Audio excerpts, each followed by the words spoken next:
This is Greg the Rural Economist, and welcome to Wild Edibles number 19. Today we're going to be talking about pine, but first the disclaimer. There are a lot of things out there that are good to eat, good for you, and some of them even taste great. There are a lot of others, however, that are not. If you're not 100% sure what a plant is, don't eat it until after you've consulted with a local expert. With that, let's talk about pine. Pine trees dominate the northern hemisphere. Pine and spruce are both edible the way that I'm going to talk about today. There are a lot of uses for pine. The sap can be chewed.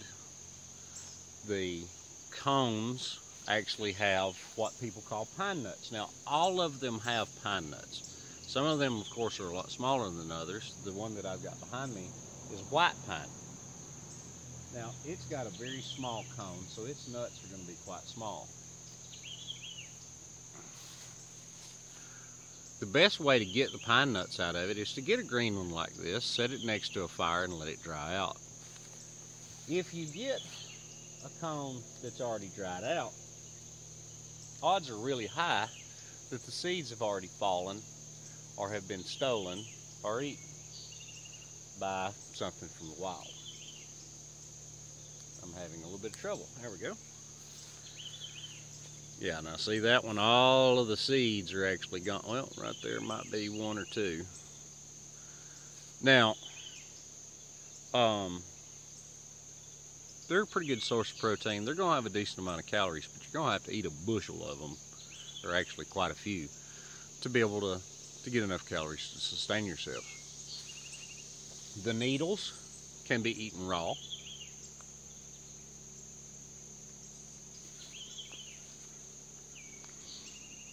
They can be made into a tea.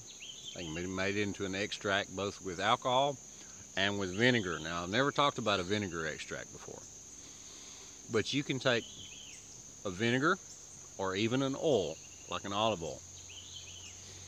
You can wash the needles and put them in the vinegar or the oil and let them set at least a month, sometimes 6 weeks to 2 months, and it makes a pretty good salad dressing. All right. Also, the inner bark can be boiled into a porridge-like substance, which is really going to be your best source of calories from a pine tree. Pine trees are dominant throughout the northern hemisphere. Generally, you're going to be somewhere close to a pine tree or a spruce if you're in the northern hemisphere. The farther north you go until you get into the Arctic rims, the more so that's true. Okay? All right. So this is Greg the Rural Economist, and step by step, we're bringing rural back. See ya.